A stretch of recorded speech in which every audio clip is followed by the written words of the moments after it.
All the models have a great story. And in some ways, had it not been just an ordinary film, they wouldn't have lived on in time, whereas now everyone carries the weight of history.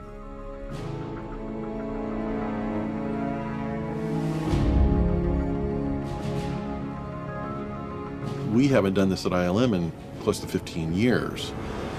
And I thought, this all sounds great, but I think the odds of this happening are pretty slim. And then it did.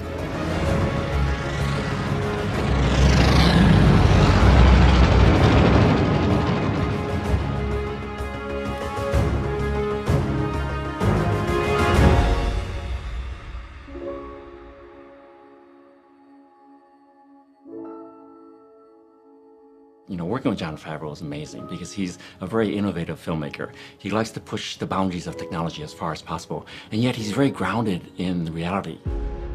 One of the most exciting things that we're creating for The Mandalorian is a new spaceship. And Jon had a really distinct idea of what he wanted. He wanted an Army surplus vehicle, a vehicle that perhaps predates the X-Wings. And so the first goal was really find what is that simple shape that worked really well. We're going back to the George Lucas, Ralph McQuarrie school and of an iconic shape, which it's hard to do because it does not look as complex in a sketch or in a model as some other design might. One of Jon's favorite aircrafts is the A-10 Warthog, and I really like that aircraft because it's very distinct with these two giant engines on the rear end. And so we took that as the starting guideline, and the idea was that this was going to be a very early spaceship, and so we wanted to lean towards sort of World War II aesthetics. Just looking at it for the first time, you'll probably remember how to draw it. I used a lot of inspiration from military-style aircrafts.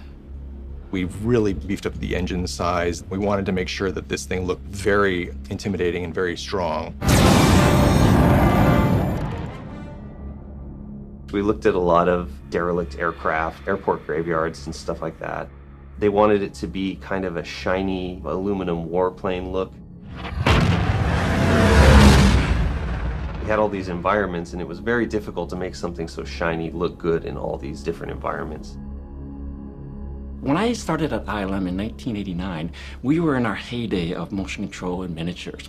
And so I was really excited about the idea that we could actually do a miniature shoot. Jon and I talked a little further and said, well, maybe we should explore the idea of building something a little bit bigger, so not only are we getting the gross shape, but we could understand how the landing gear worked. And then Jon threw out the idea, well, why don't we just build a miniature big enough that we could actually shoot it for the show? I learned from Guillermo del Toro, if you build a miniature, you get to have it in your house. Or a prop. I told you. Yes. That's why we do the MoCo. Kind of was. And so when we were talking, we're like, what about just having a reference Razor Crest for some of the lighting? And it was at that point that I decided to call John Knoll and a few other people at ILM just to kind of throw the idea out there and just find out how feasible in this day and age it is and how useful we thought it was. You're trying to strike the right balance between scale, having enough detail in the model to have it hold up close enough to camera, but to be able to make the shots dynamic enough that we could get far enough away from it at the far end of the track travel to get sufficient speed and range. It looked like around between 18 inches and 24 inches was a good sort of sweet spot. In exploring the idea, we had Landis throwing his hand up and saying, I'll 3D print the model, and all it required was extra effort on his part to chop the Razor Crest up into smaller and smaller components. In doing that, we effectively kept the whole thing in-house. Like many things, you always have this romantic idea of how this whole thing's gonna go when you first kick it off and everybody spreads from the huddle. The reality of it is, we had back-to-back printers running for about 2 weeks straight, and we would make mock-ups that he could test different processes on. John and Goodson and I go way back. He's been model shop supervisor on a number of projects that I've souped. So he's natural to get involved in this project. We were able to get him to come in to build the Razor Crest and plan out the shoot. I think the biggest concern with doing the miniature was because we have such a good digital Razor Crest asset as well, making sure that we can create something that works across the entire show. Typically, 3D printed parts look like this. So this is the actual part that would be used, which is the rear door of the Mandalorian ship. But there's all the support structure that's attached to it. You can see this piece, how it's oriented. The build lines are parallel to the ground plane. And if you were to take this and use it as is and put aluminum over it, every single one of those little tiny lines will telegraph through on the aluminum because it's reflective. The next phase of this is to take 40 to 50 pieces that are about this size and put these things together into the ship. John would come and pick up parts literally as I was ripping them off the printer, and he'd take them away. And then people would come in, John Knoll and others that were excited to see this stuff, and I'd say, hey, there were just 15 parts here, I swear, but now they're gone. Goodson's got them, and he's working on them. At a certain point, I walked into the shop, and he had all of those parts, and he was finishing them, and he had a mold that he was doing of the fuselage, and it kind of became real to me that it's actually coming together.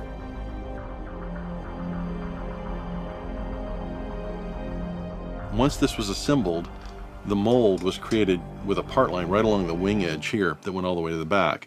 And that gave me a natural top and bottom for the pieces. A lot of what we were trying to do is channel, the ILM spirit back from the founding days, where there was a lot of constructing of equipment for just the purpose of executing a handful of shots. George had this idea of a used universe. I remember the idea came down from him. And he didn't want anything too slick or too well painted, or it also needed to look aged. And that was one of the guiding principles for our models. When I first started at ILM back in 1981, it was a very different time in movies where problem solving very often came down to the model shop. Like wanting to do some sort of specific effect. We didn't have computer graphics at the time, and it was usually through camera tricks and miniatures. Some of the aesthetics of what shots looked like back in the early days of motion control came from some of the physical limits of the rigs that were available. And this is one of the things that's different about computer graphics versus miniature photography. Here, you are limited by having to have a mount point. So shot design often will be dictated by how you can mount the model. So I worked out the whole design of the camera rig in 3D, and then once we had that together, it would be useful to get that rigged and get it to Hal so that as he was designing shots, he was limiting his motion to things that we knew could be executed. John really wanted to get at exactly what it is that makes the space shots look the way they do in the original trilogy, and it's a really unique blend of things. And I could plan those things out in the CG environment, plan the camera move and the ship rotations, and then also figure out what the starfield was going to do behind it as a separate pass. There were a number of shots that had a design where it was coming towards us and then we panned with it as it went away, and the ship always has a little bit of roll in it. And if you think about it, there is no way to do that kind of move with a simple two-axis mover. Early in my career, I used to actually build motion control equipment. I used to write motion control software, so this was a chance to kind of revisit some of that work from early in my career and revisit with some of the new things that are available now, 3D printers and CNC hobbyist machines. So it was a chance to take all of that and build up a production-ready motion control system from scratch.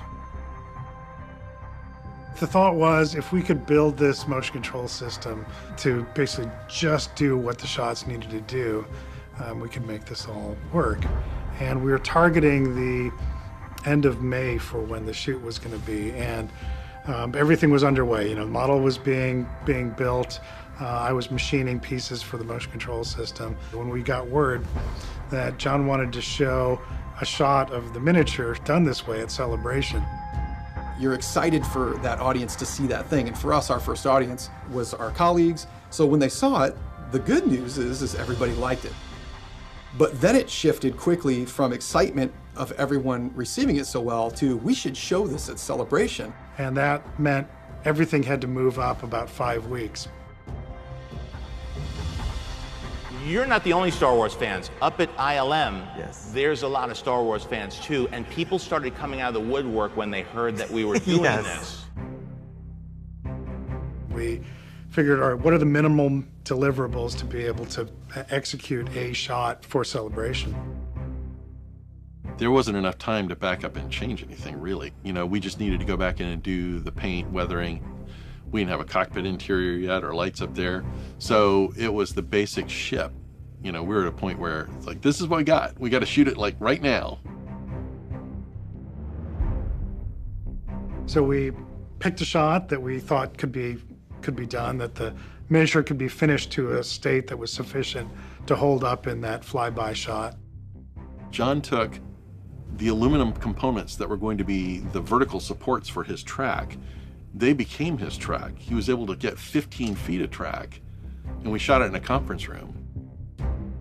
The drive electronics and the software, there was no way it could be done 5 weeks early. So we rented an old Cooper system from General Lift, and these were the systems that we used to use on our motion control stages.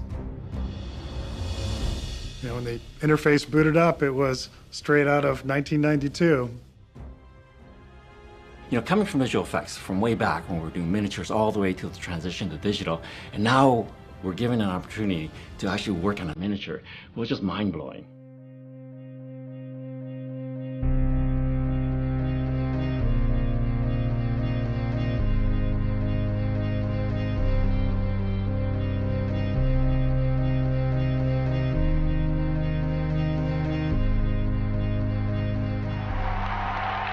Isn't that cool?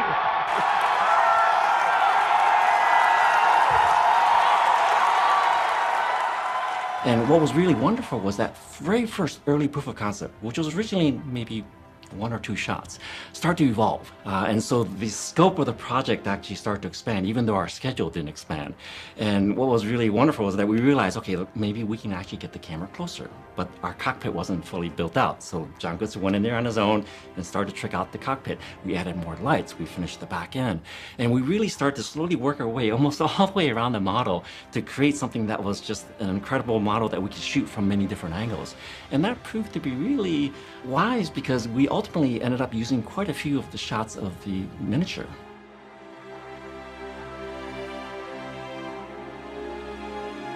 You know, when the day of the shoot arrived, everything was up and running, and it was running sufficiently to be able to do the shots. We have a 2-foot model of the Razor Crest from Mandalorian, and motion control system. We're going to be shooting about 15, 16 elements of it for Series 1.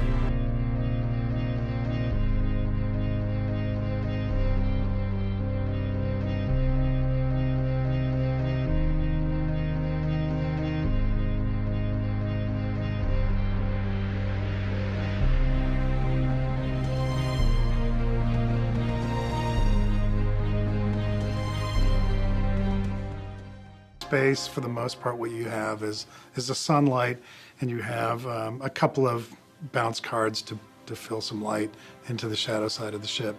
And that's pretty simple to do on stage. We had 2 shots that got added to the list that were in atmosphere, so daytime exterior flying through the sky. And those are very difficult to do on a soundstage. So the approach that we took was to take the Razor Crest and surround it with a foam core tent. I guess we call it a gazebo. And we used cinema projectors to project imagery, desert and sky imagery, up onto the gazebo so that the ship was completely surrounded by imagery that was the right color and the right gradients. And that gave us an environmental reflection on the ship, much like the kind we do in computer graphics. You know, I think what was more interesting was just how enthusiastic everybody was here. There was a buzz about the place from the folks that knew what we were doing, but in addition to the people that were helping out. It's been a little while since we've done a motion control shoot here. So we had a pretty steady parade of folks coming by who wanted to get a look to see the thing running. The impact of having that model was much broader than the 15 shots that it was in. It made the rest of the CG shots of the Razor Crest a lot better because we used the photography of the miniature to hold the CG model up to a really high standard. In the end, I think it's pretty hard to tell the difference. Jon Favreau was adamant that this felt like old school Star Wars. Everybody was all hands on deck. We were just trying to create the most incredible imagery on the screen as possible. It's fun to continue to dig into those old films and learn stuff about them you never knew before. It also speaks to one of the things I love about Industrial Light and Magic, which is the history of this place. The collaboration was exceptional and the team was exceptional. And that's what I enjoy working with John and Doug and everybody else. The freedom you're given to be creative, to know that we are really just all playing with Star Wars toys like we're kids again.